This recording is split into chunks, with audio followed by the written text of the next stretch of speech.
Hello friends, welcome to snow சமையல். இன்றைக்கி நம்ம ஸ்னோ சமையலில் ரொம்பவே டேஸ்டியான ஒரு ஸ்வீட் ரெசிபி பாசுந்தி எப்படி செய்கிறதுன்னு தான் பார்க்க போகிறோம். இதை ரொம்பவே சுலபமாக செஞ்சிடலாம். இப்போ நம்ம பாசுந்தி செய்ய ஆரம்பிக்கலாம்.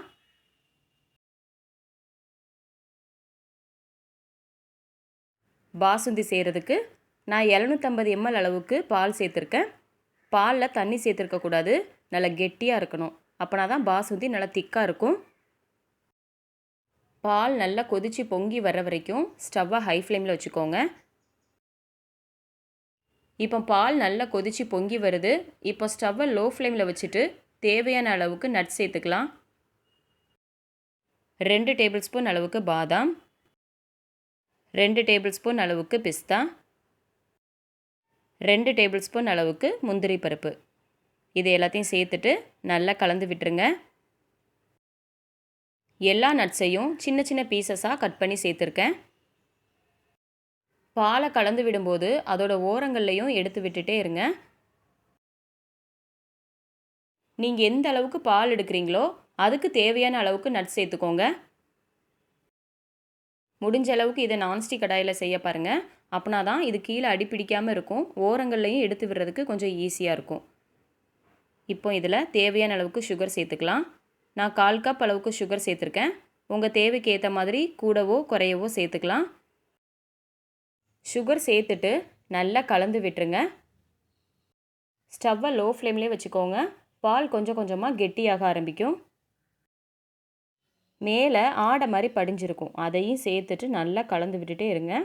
ஓரங்கள்லையும் அப்பப்போ எடுத்து விட்டுட்டே இருக்கணும்.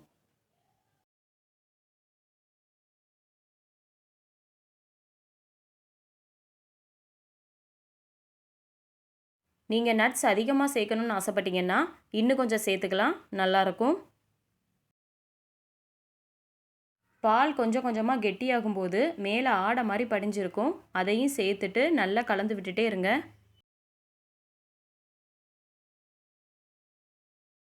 பாசுந்தி செய்கிறதுக்கு கொஞ்சம் டைம் ஆகும், ஆனால் சாப்பிட்றதுக்கு ரொம்பவே நல்லாயிருக்கும். இப்போ பால் ஓரளவுக்கு வற்றி வந்திருக்கு.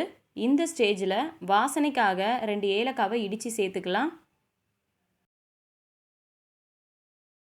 இது கூட பாசுந்திக்கு நல்லா கலர் கொடுக்கறதுக்காக கொஞ்சமாக குங்குமப்பூ சேர்த்துட்டு நல்லா கலந்து விட்டுருங்க. பால் இன்னுமே திக்காகி வரணும். அது வரைக்கும் லோ ஃப்ளேம்லேயே இருக்கட்டும். ஓரங்கள்லையும் அப்பப்போ எடுத்து விட்டுட்டே இருங்க. இப்போ பாருங்கள், நல்லா கலர் சேஞ்ச் ஆகி வந்திருக்கு. பால் நல்லா வற்றி இன்னும் கொஞ்சம் திக்காகி வந்திருக்கு. மேலே ஆடை மாதிரி படிஞ்சிருக்கு. அதையும் சேர்த்துட்டு நல்லா கலந்து விட்டுருங்க. அவ்வளோதான். இப்போ ஸ்டவ்வை ஆஃப் பண்ணிடலாம். பாசுந்தி சூப்பராக தயாராகிடுச்சு. இதை ஒரு பவுலுக்கு மாற்றிக்கலாம். இதை சூடாக சாப்பிட்றத விட ஃப்ரிட்ஜில் வச்சுட்டு சில்லுன்னு எடுத்து சாப்பிட்றதுக்கு ரொம்பவே நல்லாயிருக்கும். ஆறுனதுக்கப்புறம் இன்னுமே கொஞ்சம் கெட்டியாகும். இது மேலே கொஞ்சமாக நட்ஸ் சேர்த்துக்கோங்க. பாதாம், பிஸ்தா, முந்திரி இது 3ஐயும் சின்ன சின்னதாக கட் பண்ணி சேர்த்துருக்கேன். இது மேலே கொஞ்சமாக குங்குமப்பூ. அவ்வளோதான். பாசுந்தி சூப்பராக தயாராகிடுச்சு. இது சாப்பிட்றதுக்கு ரொம்ப நல்லா இருக்கும். இந்த வீடியோ உங்களுக்கு பிடிச்சிருந்தா லைக் பண்ணுங்கள், ஷேர் பண்ணுங்கள். இதே மாதிரி நீங்களும் செஞ்சு பார்த்துட்டு எப்படி இருக்குன்னு கமெண்ட் பண்ணுங்கள். மறக்காமல் நம்ம ஸ்னோ சமையலை சப்ஸ்கிரைப் பண்ணுங்கள். அன்பாக சமைப்போம், ஆனந்தமாக சாப்பிடுவோம், ஆரோக்கியமாக வாழ்வோம். தேங்க்யூ.